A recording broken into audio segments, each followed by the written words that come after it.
Les mille et une nuits. Les chroniques des Sassaniens, anciens rois de Perse qui avaient étendu leur empire dans les Indes, dans les grandes et petites îles qui en dépendent et bien loin au-delà du Gange, jusqu'à la Chine, rapportent qu'il y avait autrefois un roi de cette puissante maison qui était le plus excellent prince de son temps. Il se faisait autant aimer de ses sujets par sa sagesse et sa prudence qu'il s'était rendu redoutable à ses voisins par le bruit de sa valeur et par la réputation de ses troupes belliqueuses et bien disciplinées. Il avait 2 fils.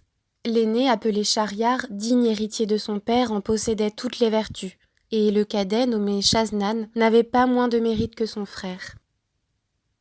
Après un règne aussi long que glorieux, ce roi mourut, et Shahryar monta sur le trône.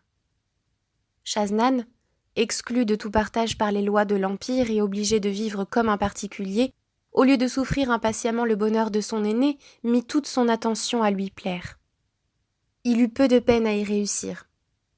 Shahryar, qui avait naturellement de l'inclination pour ce prince, fut charmé de sa complaisance, et par un excès d'amitié, voulant partager avec lui ses états, il lui donna le royaume de la grande Tartarie. Shaznan en alla bientôt prendre possession et il établit son séjour à Samarcande, qui en était la capitale. Il y avait déjà 10 ans que ces 2 rois étaient séparés, lorsque Shahryar, souhaitant passionnément de revoir son frère, résolut de lui envoyer un ambassadeur pour l'inviter à le venir voir. Il choisit pour cette ambassade son premier vizir qui partit avec une suite conforme à sa dignité et fit toute la diligence possible. Quand il fut près de Samarcande, Shaznan, averti de son arrivée, alla au-devant de lui avec les principaux seigneurs de sa cour, qui, pour faire plus d'honneur au ministre du sultan, s'étaient tous habillés magnifiquement. Le roi de Tartarie le reçut avec de grandes démonstrations de joie et lui demanda d'abord des nouvelles du sultan son frère. Le vizir satisfit sa curiosité, après quoi il exposa le sujet de son ambassade. Shaznan en fut touché. « Sage vizir, dit-il, le sultan mon frère me fait trop d'honneur, et il ne pouvait rien me proposer qui me fût plus agréable. Le temps, qui n'a pas diminué son amitié, n'a point affaibli la mienne. Mon royaume est tranquille, et je ne veux que 10 jours pour me mettre en état de partir avec vous. Ainsi, il n'est pas nécessaire que vous entriez dans la ville pour si peu de temps. Je vous prie de vous arrêter en cet endroit et d'y faire dresser vos tentes. Je vais ordonner qu'on vous apporte des rafraîchissements en abondance pour vous et pour toutes les personnes de votre suite. » Cela fut exécuté sur le champ. Le roi fut à peine rentré dans Samarcande que le vizir vit arriver une prodigieuse quantité de toutes sortes de provisions, accompagnées de régals et de présents d'un très grand prix. Cependant, Shaznan, se disposant à partir, régla les affaires les plus pressantes, établit un conseil pour gouverner son royaume pendant son absence, et mit à la tête de ce conseil un ministre dont la sagesse lui était connue et en qui il avait une entière confiance. Au bout de 10 jours, ses équipages étant prêts, il dit adieu à la reine sa femme, sortit sur le soir de Samarcande et, suivi des officiers qui devaient être du voyage, il se rendit au pavillon royal qu'il avait fait dresser auprès des tentes du vizir. Il s'entretint avec cet ambassadeur jusqu'à minuit. Alors, voulant encore une fois embrasser la reine qu'il aimait beaucoup, il retourna seul dans son palais. Il alla droit à l'appartement de cette princesse qui, ne s'attendant pas à le revoir, avait reçu dans son lit un des derniers officiers de sa maison. Il y avait déjà longtemps qu'ils étaient couchés, et ils dormaient tous 2 d'un profond sommeil.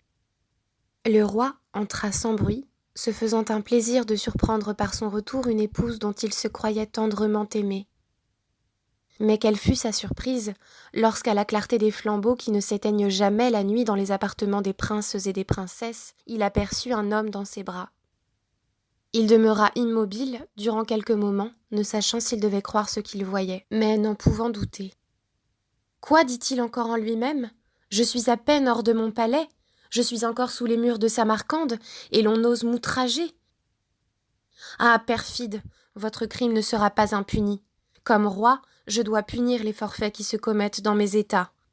Comme époux offensé, il faut que je vous immole à mon juste ressentiment. » Enfin, ce malheureux prince, cédant à son premier transport, tira son sabre, s'approcha du lit et d'un seul coup fit passer les coupables du sommeil à la mort.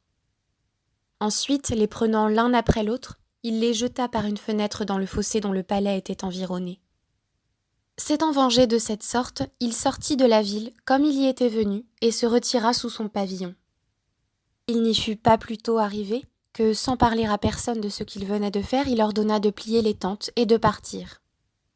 Tout fut bientôt prêt, et il n'était pas jour encore qu'on se mit en marche au son des timbales et de plusieurs autres instruments qui inspiraient de la joie à tout le monde, hormis au roi, qui, toujours occupé de l'infidélité de la reine, était la proie d'une affreuse mélancolie qui ne le quitta point pendant tout le voyage. Lorsqu'il fut près de la capitale des Indes, il vit venir au-devant de lui le sultan Schahriar avec toute sa cour.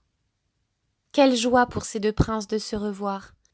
Ils mirent tous deux pied à terre pour s'embrasser, et après s'être donné 1000 marques de tendresse, ils remontèrent à cheval et entrèrent dans la ville aux acclamations d'une foule innombrable de peuple. Le sultan conduisit le roi son frère jusqu'au palais qu'il lui avait fait préparer. Ce palais communiquait au sien par un même jardin. Il était d'autant plus magnifique qu'il était consacré aux fêtes et aux divertissements de la cour, et on en avait encore augmenté la magnificence par de nouveaux ameublements. Schahriar quitta d'abord le roi de Tartarie, pour lui donner le temps d'entrer au bain et de changer d'habit. Mais dès qu'il sut qu'il en était sorti, il vint le retrouver. Ils s'assirent sur un sofa, et comme les courtisans se tenaient éloignés par respect, ces deux princes commencèrent à s'entretenir de tout ce que deux frères encore plus unis par l'amitié que par le sang ont à se dire après une longue absence. L'heure du souper étant venue, ils mangèrent ensemble, et après le repas, ils reprirent leur entretien qui dura jusqu'à ce que Schahriar, s'apercevant que la nuit était fort avancée, se retira pour laisser reposer son frère. L'infortuné Shahznan se coucha. Mais si la présence du sultan son frère avait été capable de suspendre pour quelque temps ses chagrins, ils se réveillèrent alors avec violence. Au lieu de goûter le repos dont il avait besoin, il ne fit que rappeler dans sa mémoire les plus cruelles réflexions. Toutes les circonstances de l'infidélité de la reine se présentaient si vivement à son imagination qu'il en était hors de lui-même. Enfin, ne pouvant dormir, il se leva, et se livrant tout entier à des pensées si affligeantes, il parut sur son visage une impression de tristesse que le sultan ne manqua pas de remarquer. « Qu'a donc le roi de Tartarie ?» disait-il. « Qui peut causer ce chagrin que je lui vois ? Aurait-il sujet de se plaindre de la réception que je lui ai faite ? Non, je l'ai reçu comme un frère que j'aime, et je n'ai rien là-dessus à me reprocher. Peut-être se voit-il à regret éloigné de ses états, ou de la reine, sa femme ? Ah, si c'est cela qui l'afflige, il faut que je lui fasse incessamment les présents que je lui destine, afin qu'il puisse partir quand il lui plaira pour s'en retourner à Samarcande. » Effectivement, dès le lendemain, il lui envoya une partie de ses présents qui étaient composés de tout ce que les Indes produisent de plus rare, de plus riche et de plus singulier. Il ne laissait pas néanmoins d'essayer de le divertir tous les jours par de nouveaux plaisirs, mais les fêtes les plus agréables, au lieu de le réjouir, ne faisaient qu'irriter ses chagrins. Un jour, Schahriar ayant ordonné une grande chasse à 2 journées de sa capitale, dans un pays où il y avait particulièrement beaucoup de cerfs, Shahznan le pria de le dispenser de l'accompagner en lui disant que l'état de sa santé ne lui permettait pas d'être de la partie. Le sultan ne voulut pas le contraindre, le laissa en liberté et partit avec toute sa cour pour aller prendre ce divertissement. Après son départ, le roi de la Grande Tartarie, se voyant seul, s'enferma dans son appartement. Il s'assit à une fenêtre qui avait vue sur le jardin. Ce beau lieu, et le ramage d'une infinité d'oiseaux qui y faisaient leur retraite, lui auraient donné du plaisir s'il eût été capable d'en ressentir. Mais toujours déchiré par le souvenir funeste de l'action infâme de la reine, il arrêtait moins souvent ses yeux sur le jardin qu'il ne les levait au ciel pour se plaindre de son malheureux sort. Néanmoins, quelque occupé qu'il fût de ses ennuis, il ne laissa pas d'apercevoir un objet qui attira toute son attention. Une porte secrète du palais du sultan s'ouvrit tout à coup, et il en sortit 20 femmes au milieu desquelles marchait la sultane, d'un air qui la faisait aisément distinguer. Cette princesse, croyant que le roi de la Grande Tartarie était aussi à la chasse, s'avança avec ses femmes jusque sous les fenêtres de l'appartement de ce prince, qui, voulant par curiosité les observer, se plaça de manière qu'il pouvait tout voir sans être vu. Il remarqua que les personnes qui accompagnaient la sultane, pour bannir toute contrainte, se découvrirent le visage qu'elles avaient eu couvert jusqu'alors, et quittèrent de longs habits qu'elle portait par-dessus d'autres plus courts. Mais il fut dans un extrême étonnement de voir que dans cette compagnie, qui lui avait semblé toute composée de femmes, il y avait 10 noirs qui prirent chacun leur maîtresse. La sultane, de son côté, ne demeura pas longtemps sans amant. Elle frappa des mains en criant « Massoud, Massoud !» Et aussitôt, un autre noir descendit du haut d'un arbre et courut à elle avec beaucoup d'empressement. La pudeur ne permet pas de raconter tout ce qui se passa entre ces femmes et ces noirs. Et c'est un détail qu'il n'est pas besoin de faire. Il suffit de dire que Shaznan en vit assez pour juger que son frère n'était pas moins à plaindre que lui. Les plaisirs de cette troupe amoureuse durèrent jusqu'à minuit. Ils se baignèrent tous ensemble dans une grande pièce d'eau qui faisait un des plus beaux ornements du jardin. Après quoi, ayant repris leurs habits, ils rentrèrent par la porte secrète dans le palais du sultan, et Massoud, qui était venu de dehors par-dessus la muraille du jardin, s'en retourna par le même endroit. Comme toutes ces choses s'étaient passées sous les yeux du roi de la grande Tartarie, elles lui donnèrent lieu de faire une infinité de réflexions. Que j'avais peu de raison, disait-il, de croire que mon malheur était si singulier, c'est sans doute l'inévitable destinée de tous les maris, puisque le sultan mon frère, le souverain de tant d'États, le plus grand prince du monde, n'a pu l'éviter. Cela étant, quelle faiblesse de me laisser consumer de chagrin. C'en est fait, le souvenir d'un malheur si commun ne troublera plus désormais le repos de ma vie. En effet, dès ce moment, il cessa de s'affliger. Et comme il n'avait pas voulu souper qu'il n'eût vu toute la scène qui venait d'être jouée sous ses fenêtres, il fit servir alors, mangea de meilleur appétit qu'il n'avait fait depuis son départ de Samarcande, et entendit même avec quelque plaisir un concert agréable, de voix et d'instruments dont on accompagna le repas. Les jours suivants, il fut de très bonne humeur, et lorsqu'il sut que le sultan était de retour, il alla au-devant de lui et lui fit son compliment d'un air enjoué. Schahriar d'abord ne prit pas garde à ce changement.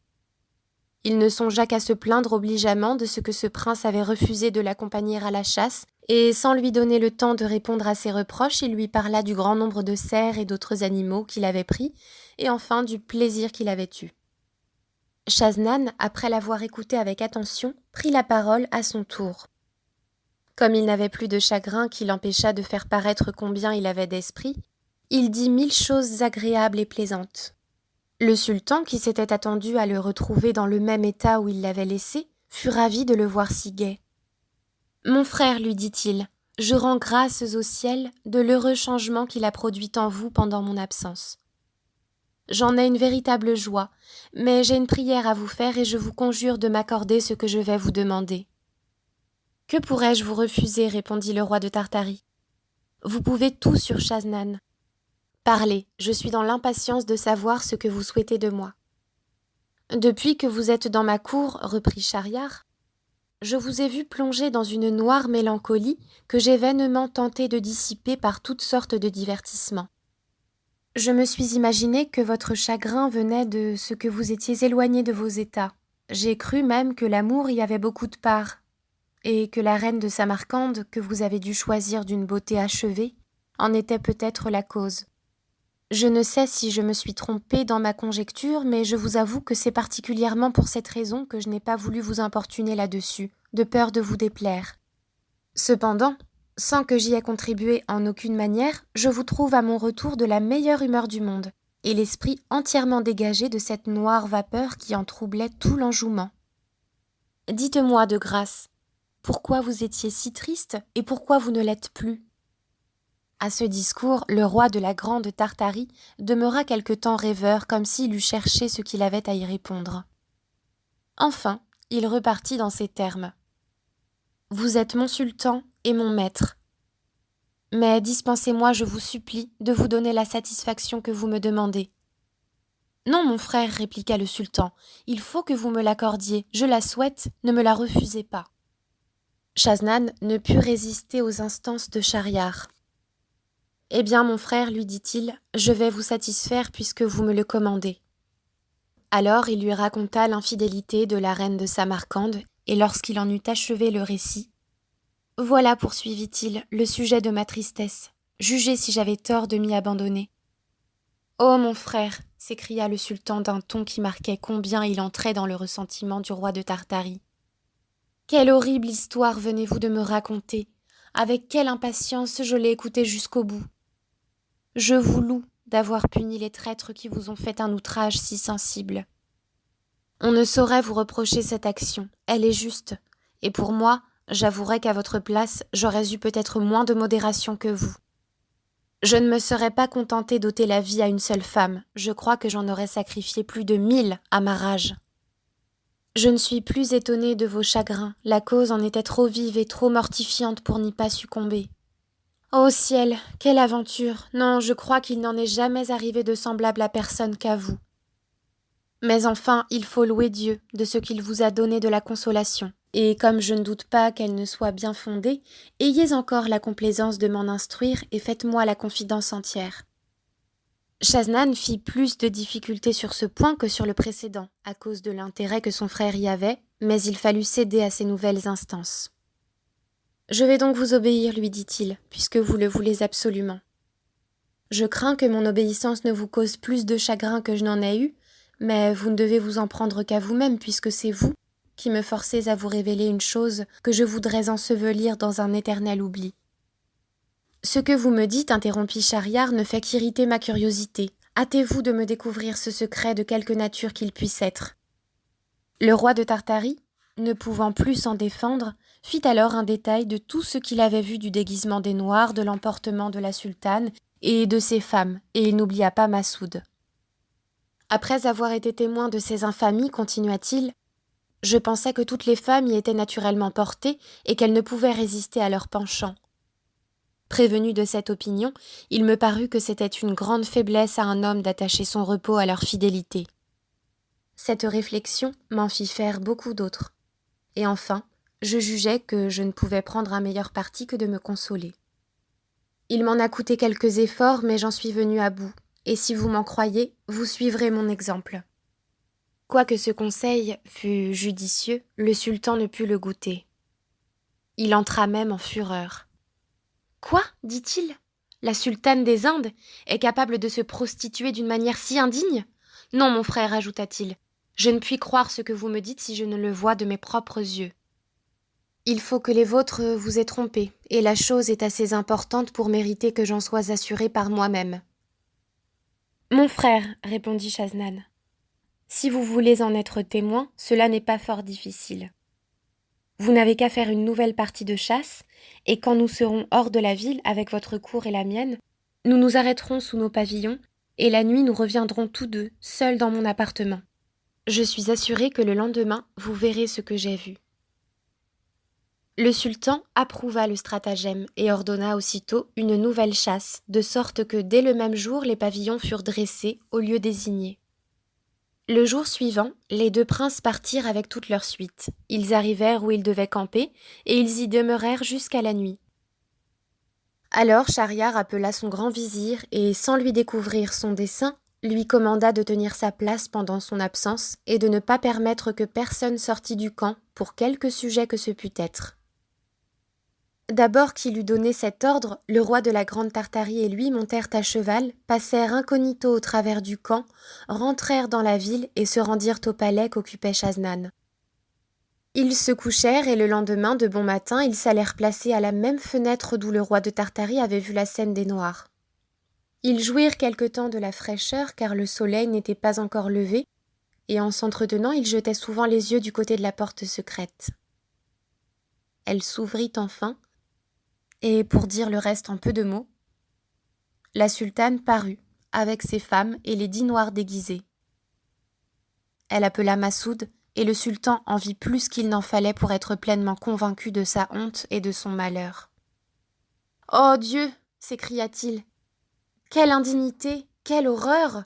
L'épouse d'un souverain tel que moi peut-elle être capable de cette infamie ? Après cela, quel prince osera se vanter d'être parfaitement heureux ? Ah, mon frère, poursuivit-il en embrassant le roi de Tartarie, renonçons tous deux au monde. La bonne foi en est bannie. S'il flatte d'un côté, il trahit de l'autre. Abandonnons nos États et tout l'éclat qui nous environne. Allons dans des royaumes étrangers traîner une vie obscure et cacher notre infortune. Shaznan n'approuvait pas cette résolution. mais il n'osa la combattre dans l'emportement où il voyait Schahriar. « Mon frère, lui dit-il, je n'ai pas d'autre volonté que la vôtre, je suis prête à vous suivre partout où il vous plaira. Mais promettez-moi que nous reviendrons si nous pouvons rencontrer quelqu'un qui soit plus malheureux que nous. » « Je vous le promets, répondit le sultan, mais je doute fort que nous trouvions personne qui le puisse être. »« Je ne suis pas de votre sentiment là-dessus, répliqua le roi de Tartarie. Peut-être même ne voyagerons-nous pas longtemps. » En disant cela, ils sortirent secrètement du palais et prirent un autre chemin que celui par où ils étaient venus. Ils marchèrent tant qu'ils eurent du jour assez pour se conduire, passèrent la première nuit sous des arbres, et s'étant levés dès le point du jour, ils continuèrent leur marche, jusqu'à ce qu'ils arrivèrent à une belle prairie, sur le bord de la mer, où il y avait d'espace en espace de grands arbres fort touffus. Ils s'assirent sous un de ces arbres pour se délasser et y prendre le frais, et l'infidélité des princesses leurs femmes fit le sujet de leur conversation. Il n'y avait pas longtemps qu'ils s'entretenaient lorsqu'ils entendirent assez près d'eux un bruit horrible du côté de la mer et un cri effroyable qui les remplit de crainte. Alors la mer s'ouvrit et il s'en éleva comme une grosse colonne noire qui semblait s'aller perdre dans les nues. Cet objet redoubla leur frayeur. Ils se levèrent promptement et montèrent au haut de l'arbre qui leur parut le plus propre à les cacher. Ils y furent à peine montés que, regardant vers l'endroit d'où le bruit partait et où la mer s'était entr'ouverte, ils remarquèrent que la colonne noire se tirait par replis et s'avançait vers le rivage en fendant l'eau. Ils ne purent dans le moment démêler ce que ce pouvait être, mais ils en furent bientôt éclaircis. C'était un de ces génies qui sont malins, malfaisants et ennemis mortels des hommes. Il était noir et hideux, avait la forme d'un géant d'une hauteur prodigieuse et portait sur sa tête une grande caisse de verre, fermée à 4 serrures d'acier fin. Il entra dans la prairie avec cette charge qu'il vint poser justement au pied de l'arbre où étaient les 2 princes qui, connaissant l'extrême péril où ils se trouvaient, se crurent perdus. Cependant, le génie s'assit auprès de la caisse et, l'ayant ouverte avec 4 clés qui étaient attachées à sa ceinture, il en sortit aussitôt une dame très richement habillée, d'une taille majestueuse et d'une beauté parfaite. Le monstre la fit asseoir à ses côtés et la regardant amoureusement. « Dame, dit-il, la plus accomplie de toutes les dames qui sont admirées pour leur beauté, charmante personne, vous que j'ai enlevé le jour de vos noces et que j'ai toujours aimé depuis si constamment, vous voudrez bien que je dorme quelques moments près de vous ? Le sommeil dont je me sens accablée m'a fait venir en cet endroit pour prendre un peu de repos. » En disant cela, il laissa tomber sa grosse tête sur les genoux de la dame. Ensuite, ayant allongé ses pieds qui s'étendaient jusqu'à la mer, il ne tarda pas à s'endormir, et il ronfla bientôt, de manière qu'il fit retentir le rivage. La dame alors leva la vue par hasard et apercevant les princes au haut de l'arbre, elle leur fit signe de la main de descendre sans faire de bruit. Leur frayeur fut extrême quand ils se virent découverts. Ils supplièrent la dame par d'autres signes de les dispenser de lui obéir. Mais elle, après avoir ôté doucement du dessus de ses genoux la tête du génie et l'avoir posée légèrement à terre, se leva et leur dit d'un ton de voix bas mais animé. « Descendez, il faut absolument que vous veniez à moi. » Ils voulurent vainement lui faire comprendre encore par geste qu'ils craignaient le génie. « Descendez donc, leur répliqua-t-elle sur le même ton. Si vous ne vous hâtez de m'obéir, je vais l'éveiller et je lui demanderai moi-même votre mort. » Ces paroles intimidèrent tellement les princes qu'ils commencèrent à descendre avec toutes les précautions possibles pour ne pas éveiller le génie. Lorsqu'ils furent en bas, la dame les prit par la main et, s'étant un peu éloignée avec eux sous les arbres, elle leur fit librement une proposition très vive. Ils la rejetèrent d'abord, mais elle les obligea par de nouvelles menaces à l'accepter. Après qu'elle eut obtenu d'eux ce qu'elle souhaitait, ayant remarqué qu'ils avaient chacun une bague au doigt, elle les leur demanda. Sitôt qu'elle les eut entre les mains, elle alla prendre une boîte du paquet où était sa toilette. Elle en tira un fil d'autres bagues de toutes sortes de façons et le leur montrant. « Savez-vous bien, dit-elle, ce que signifient ces joyaux ? » « Non, répondirent-ils, mais il ne tiendra qu'à vous de nous l'apprendre. » Ce sont, reprit-elle, les bagues de tous les hommes à qui j'ai fait part de mes faveurs. Il y en a 98, bien comptés, que je garde pour me souvenir d'eux. Je vous ai demandé les vôtres pour la même raison et afin d'avoir la centaine accomplie. Voilà donc, continua-t-elle, 100 amants que j'ai eus jusqu'à ce jour, malgré la vigilance et les précautions de ce vilain génie qui ne me quitte pas. Il a beau m'enfermer dans cette caisse de verre et me tenir caché au fond de la mer, je ne laisse pas de tromper ses soins. Vous voyez par là que, quand une femme a formé un projet, il n'y a point de mari ni d'amant qui puisse en empêcher l'exécution. Les hommes feraient mieux de ne pas contraindre les femmes, ce serait le moyen de les rendre sages. La dame, leur ayant parlé de la sorte, passa leurs bagues dans le même fil où étaient enfilées les autres.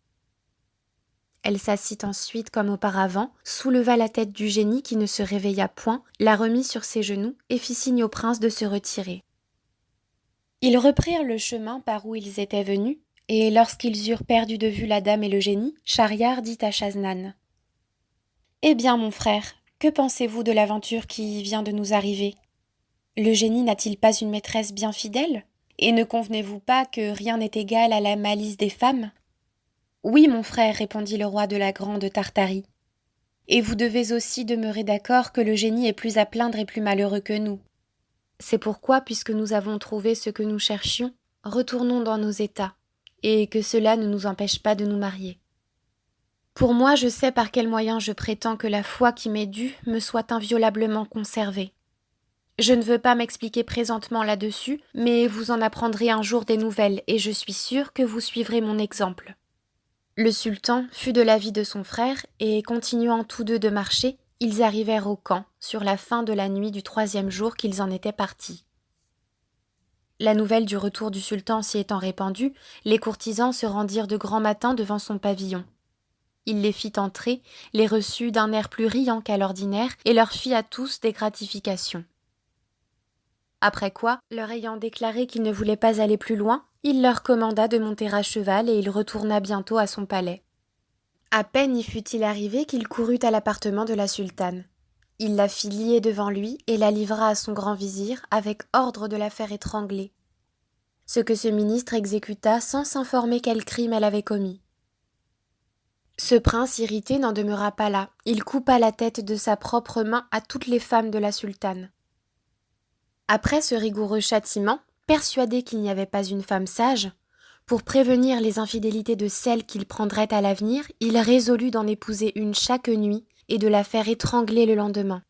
S'étant imposé cette loi cruelle, il jura qu'il l'observerait immédiatement après le départ du roi de Tartarie, qui prit bientôt congé de lui et se mit en chemin, chargé de présents magnifiques. Schahzaman étant parti, Schahriar ne manqua pas d'ordonner à son grand vizir de lui amener la fille d'un de ses généraux d'armée. Le vizir obéit. Le sultan coucha avec elle, et le lendemain, en la lui remettant entre les mains pour la faire mourir, il lui commanda de lui en chercher une autre pour la nuit suivante.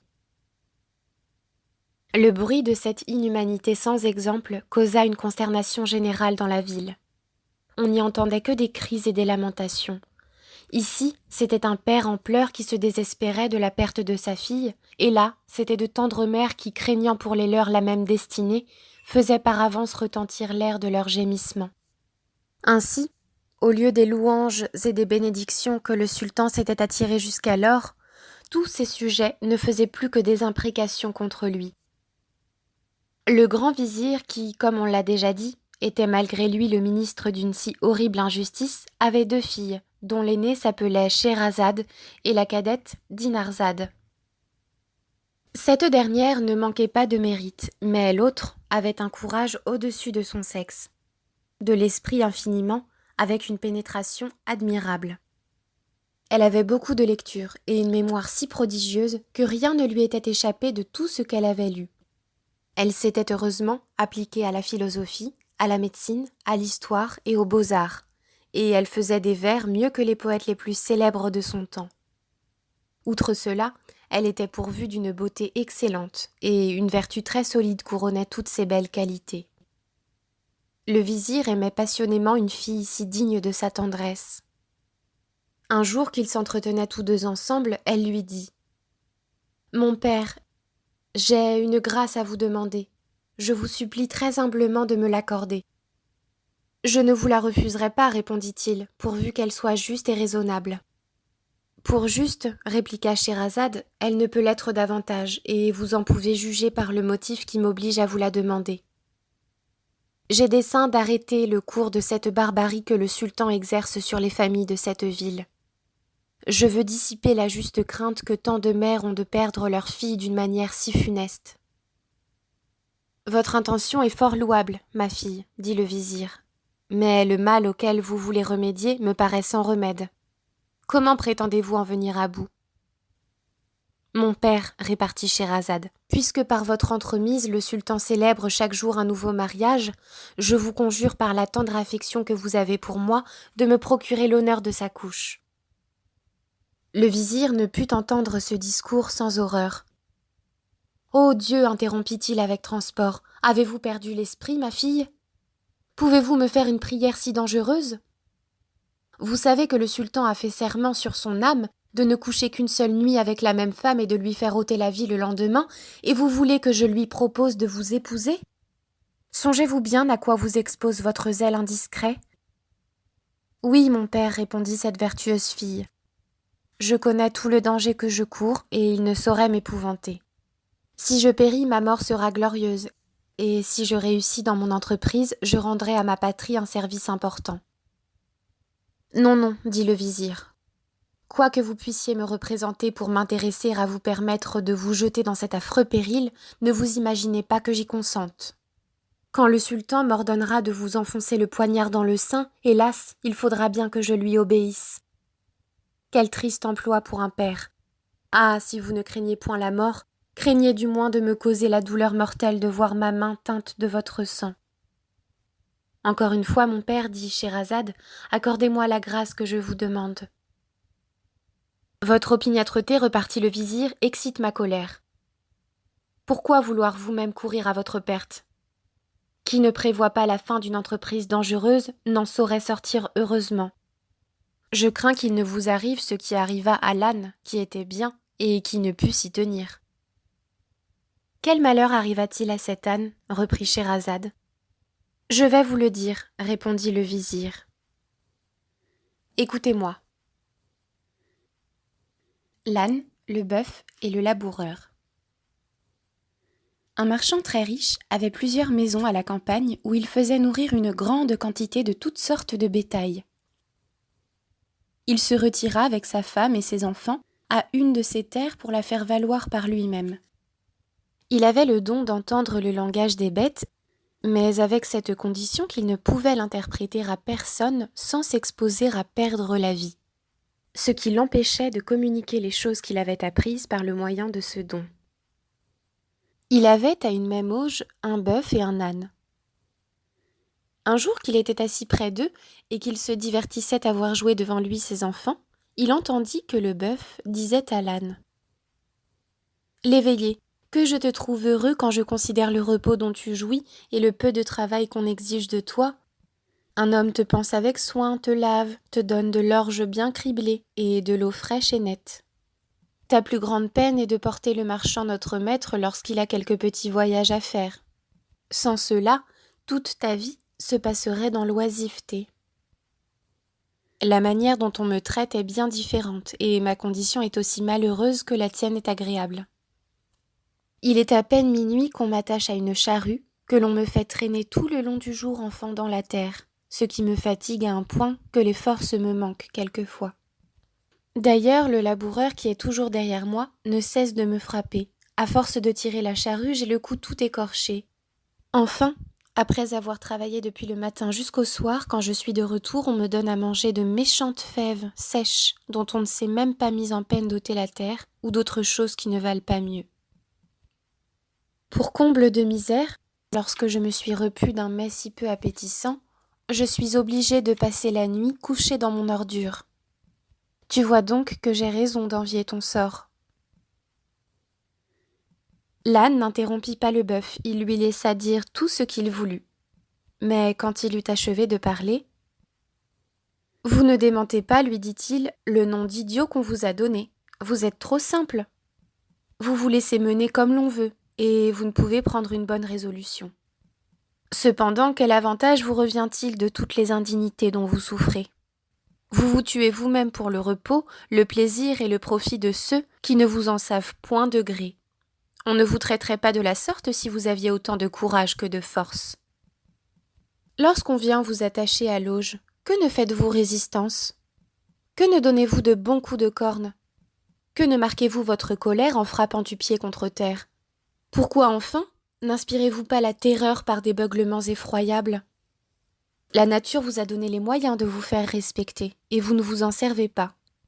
On vous apporte de mauvaises fèves et de mauvaises pailles, n'en mangez point. Flairez-les seulement et les laissez. Si vous suivez les conseils que je vous donne, vous verrez bientôt un changement dont vous me remercierez.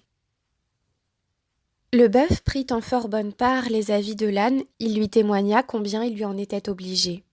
« Cher l'éveillé, ajouta-t-il, je ne manquerai pas de faire tout ce que tu m'as dit, et tu verras de quelle manière je m'en acquitterai. » Ils se turent après cet entretien dont le marchand ne perdit pas une parole.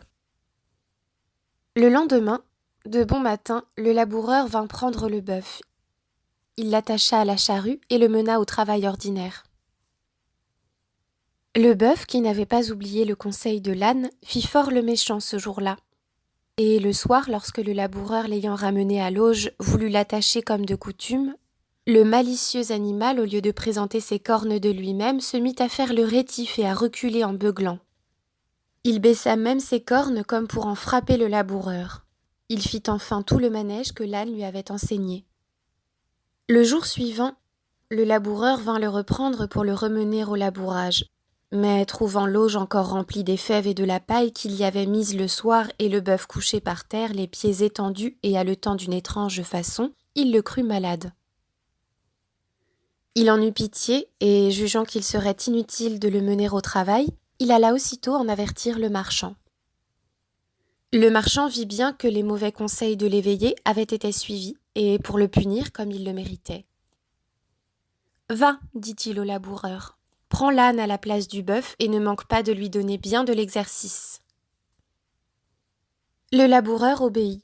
L'âne fut obligé de tirer la charrue tout ce jour-là, ce qui le fatigua d'autant plus qu'il était moins accoutumé à ce travail. Outre cela, il reçut tant de coups de bâton qu'il ne pouvait se soutenir quand il fut de retour. Cependant, le bœuf était très content. Il avait mangé tout ce qu'il y avait dans son auge et s'était reposé toute la journée. Il se réjouissait en lui-même d'avoir suivi les conseils de l'éveillé. Il lui donnait 1000 bénédictions pour le bien qu'il lui avait procuré et il ne manqua pas de lui en faire un nouveau compliment lorsqu'il le vit arriver. L'âne ne répondit rien au bœuf tant il avait de dépit d'avoir été si maltraité. « C'est par mon imprudence, se disait-il à lui-même, que je me suis attiré ce malheur. Je vivais heureux, tout me riait, j'avais tout ce que je pouvais souhaiter. C'est ma faute si je suis dans ce déplorable état, et si je ne trouve quelque ruse en mon esprit pour m'en tirer, ma perte est certaine. » En disant cela, ses forces se trouvèrent tellement épuisées qu'il se laissa tomber à demi-mort au pied de son auge. En cet endroit, le grand vizir, s'adressant à Scheherazade, lui dit « Ma fille, vous faites comme cet âne, vous vous exposez à vous perdre par votre fausse prudence. Croyez-moi, demeurez en repos, et ne cherchez point à prévenir votre mort. »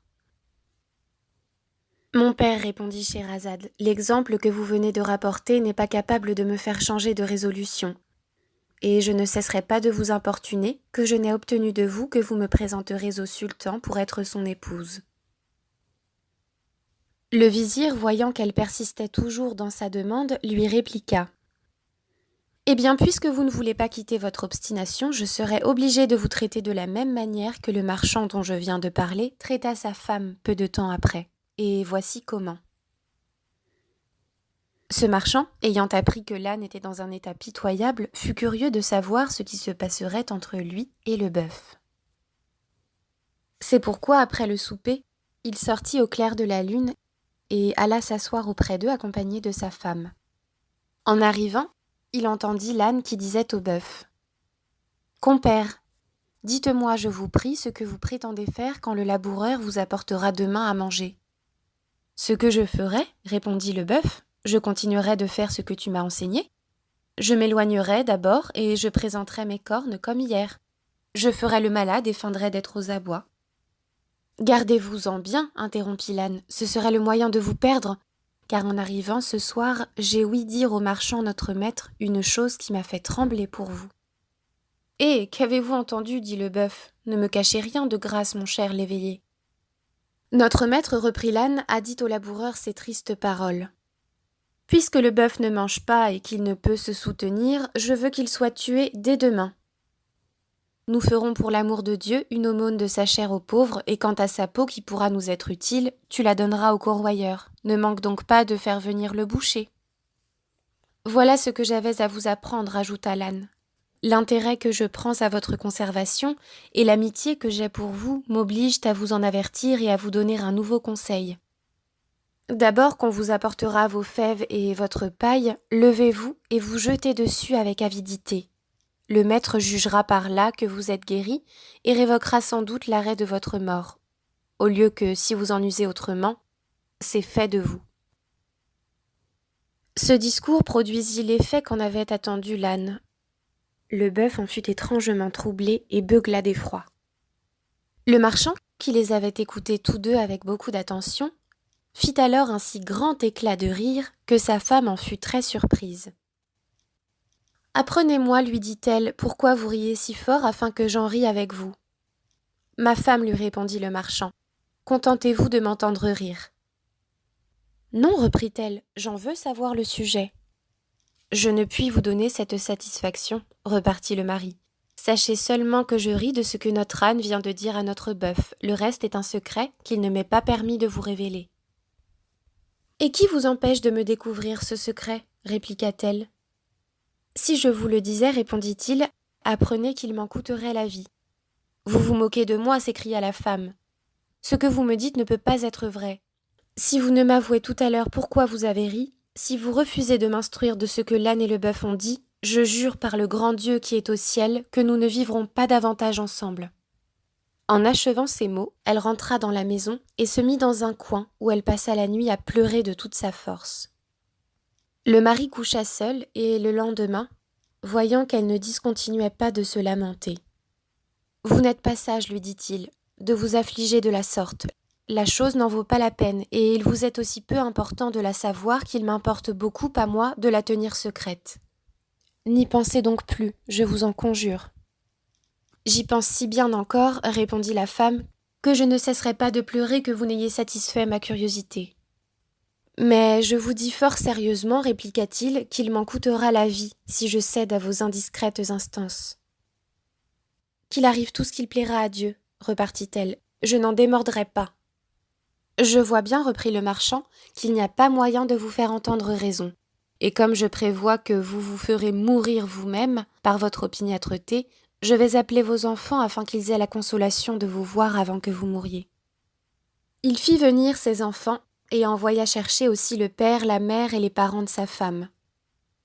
Lorsqu'ils furent assemblés et qu'il leur eut expliqué de quoi il était question, ils employèrent leur éloquence à faire comprendre à la femme qu'elle avait tort de ne vouloir pas revenir de son entêtement. Mais elle les rebuta tous et dit qu'elle mourrait plutôt que de céder en cela à son mari. Le père et la mère eurent beau lui parler en particulier et lui représenter que la chose qu'elle souhaitait d'apprendre ne lui était d'aucune importance, ils ne gagnèrent rien sur son esprit, ni par leur autorité, ni par leur discours. Quand ses enfants virent qu'elle s'obstinait à rejeter toutes les bonnes raisons dont on combattait son opiniâtreté, ils se mirent à pleurer amèrement. Le marchand lui-même ne savait plus où il en était. Assis seul, auprès de la porte de sa maison, il délibérait déjà s'il sacrifierait sa vie pour sauver celle de sa femme qu'il aimait beaucoup.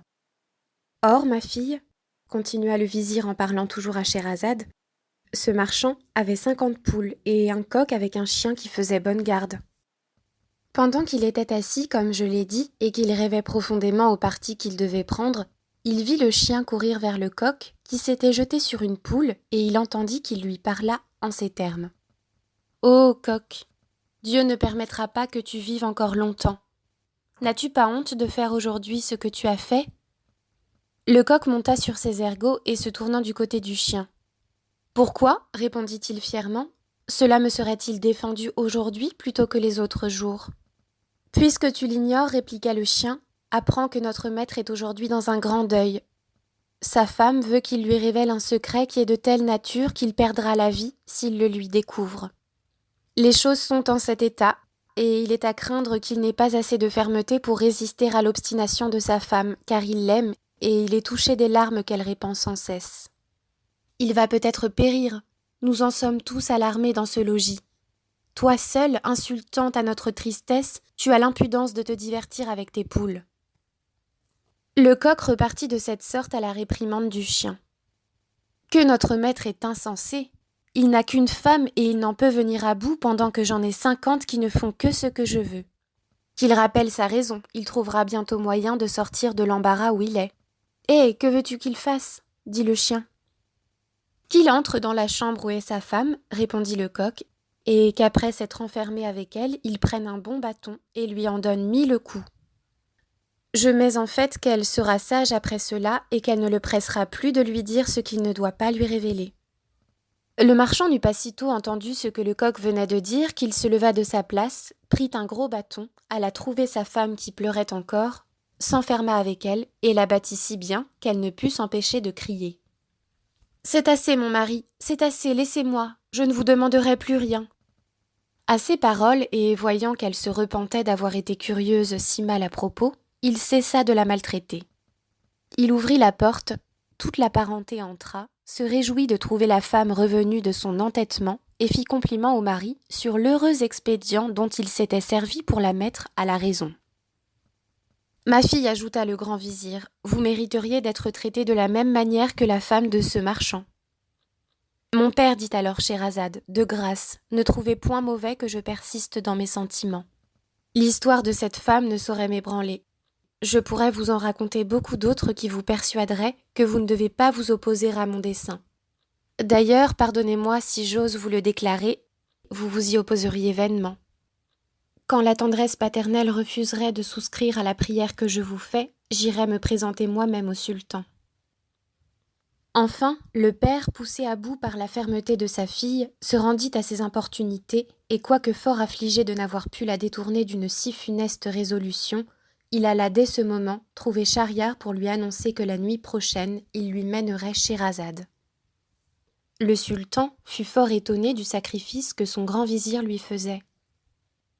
« Comment avez-vous pu, lui dit-il, vous résoudre à me livrer votre propre fille ?»« Sire, lui répondit le vizir, elle s'est offerte d'elle-même. La triste destinée qui l'attend n'a pu l'épouvanter et elle préfère à sa vie l'honneur d'être une seule nuit l'épouse de votre majesté. »« Mais ne vous trompez pas, vizir, reprit le sultan.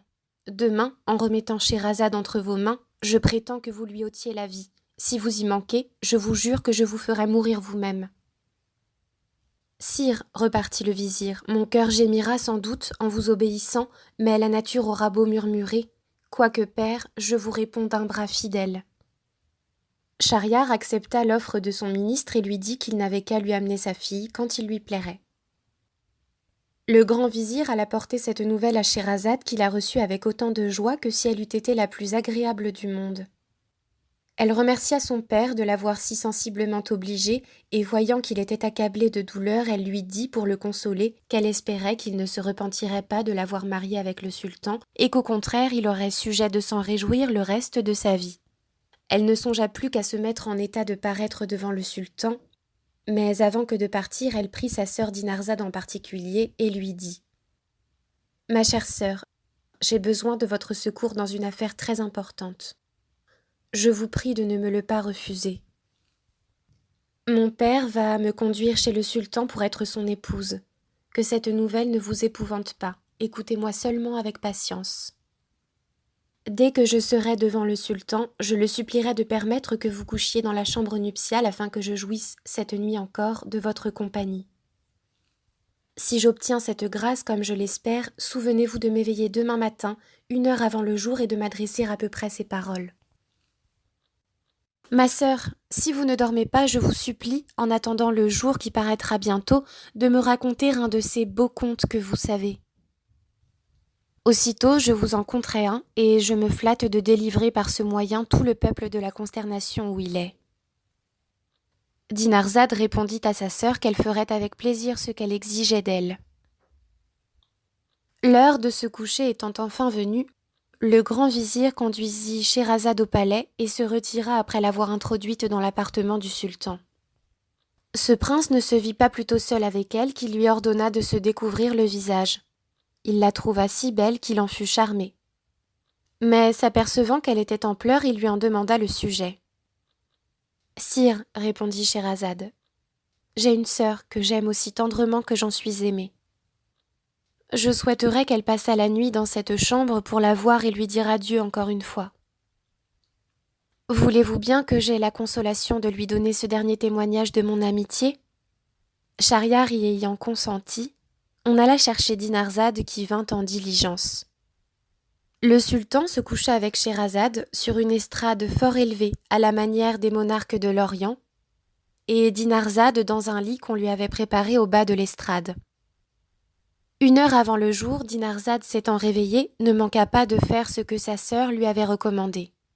« Ma chère sœur, s'écria-t-elle, si vous ne dormez pas, je vous supplie, en attendant le jour qui paraîtra bientôt, de me raconter un de ces contes agréables que vous savez. Hélas, ce sera peut-être la dernière fois que j'aurai ce plaisir. » Scheherazade, au lieu de répondre à sa sœur, s'adressa au sultan.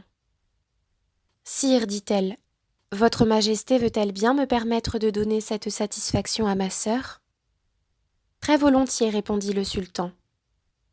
Alors Scheherazade dit à sa sœur d'écouter, et puis adressant la parole à Schahriar, elle commença de cette sorte.